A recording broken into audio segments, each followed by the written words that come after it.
what's left. The storms we chase are leading us, and love is all we'll ever trust. Hello po, kamusta? So, gusto ko lang pong mag-share guys ng yung simpleng lang naman, simple tips lang. Kasi kanina, nakuha ko yung second Archangel ko ng free. So, hindi ako naabutan ng time. Tsaka pasok din ako dun sa 30 players na nakakuha ng second Archangel. Pero may mga iba kasi na hindi nakakuha ng Archangel weapon na to. So, kailangan nilang bilhin yun. So, ito yun. Kailangan nilang bilhin ng 20k or 20,000 diamonds.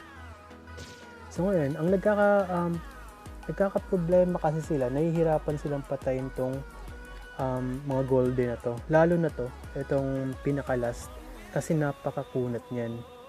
So, ang napansin ko lang sa kanila, nung tiningnan ko yung karakter nila. Yung iba kasi, umaasa sila dun sa buff ng elf, yung Aris.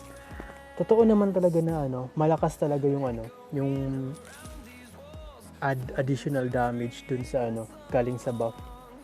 Tsaka dito rin, lagi silang nag-a-ask pagdating sa mga build. Ako guys, ito lang yung nakita nyo kanina, yung sa unang part ng video. Yung video kasi na yun, nakat na kasi yun, kasi kaninang umaga yun. So nagmamadali ako, hindi ko masyadong na-record ng buo. So pinakita ko na lang kung paano ko napatay yung last golden monster, tsaka kung anong build ang ginamit ko. So ganun pa rin naman, tinuloy ko lang yung build niya. So ito yung build na ginamit ko. Parang BK, yung strength AJ, mas mataas ng konti yung strength kaysa sa AJ. Parang ganito rin, mas mataas ng konti yung energy. So experiment lang to, tong build na to. So ngayon, yung sa second Archangel, sila kasi pagdating dito, lagi silang nagtatanong kung anong build ba ang gagamitin or susundin.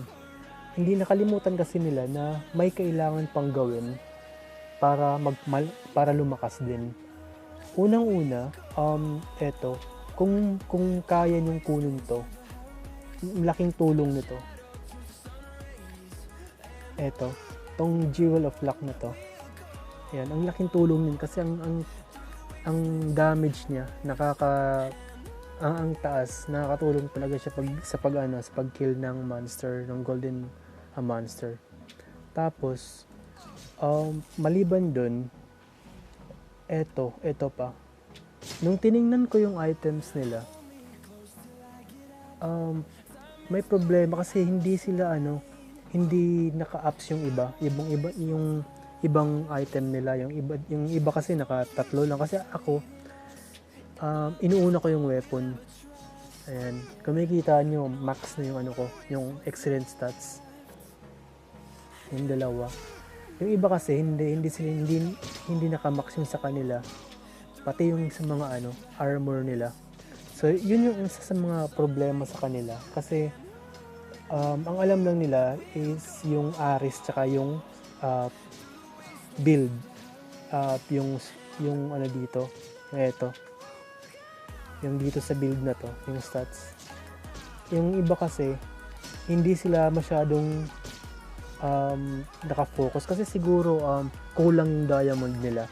Siguro isa yun sa mga reason kung bakit hindi masyadong nakakapag-ups ng maayos. Medyo naglalag na.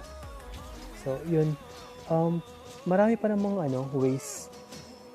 Try nyo yung sa mga iba na hindi nakakakuha ng second Archangel, try nyo i-ups tong mga item na to, tong wing 29 level, yun, plus 29 na lahat, maliban lang dito sa boots na to kasi plus 28, nagkulang ako sa creation, pero karamihan dyan plus 29 na. Tsaka dito naman sa Jewel of Life, yan, nag-a-add din ako. Ayan, so max lahat. So nung napatay ko yung yung last dragon, yung last na monster dito, so hindi ako nahirapan, madali lang. Tsaka isa pa, yung dito sa skill, try nyo rin i-max lahat yung pinakauna lang. Kasi ito kasi yung apat na to, yun yung pinakamurang skill na pwede nyong i-ups. Nabibili lang naman to sa mall. So try nyo i-max kasi yung sa akin kasi minax ko talaga. Ang laking tulong din nito. Hindi ako nahirapan din sa mga yung pagpatay ng mga monster dito. Ayan, try nyo i-max yung skill nyo, itong apat na to. Tsaka i-upgrade nyo yung mga items nyo. So yun lang po, isang simpleng tips lang na malaking tulong para sa iba.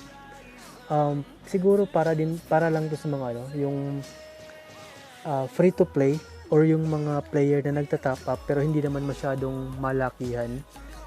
Kasi kung heavy spender, tingin ko hindi mo na kailangan ng ganitong tips kasi pag nag-top up ka kasi ng malakihan, talagang malakas talaga.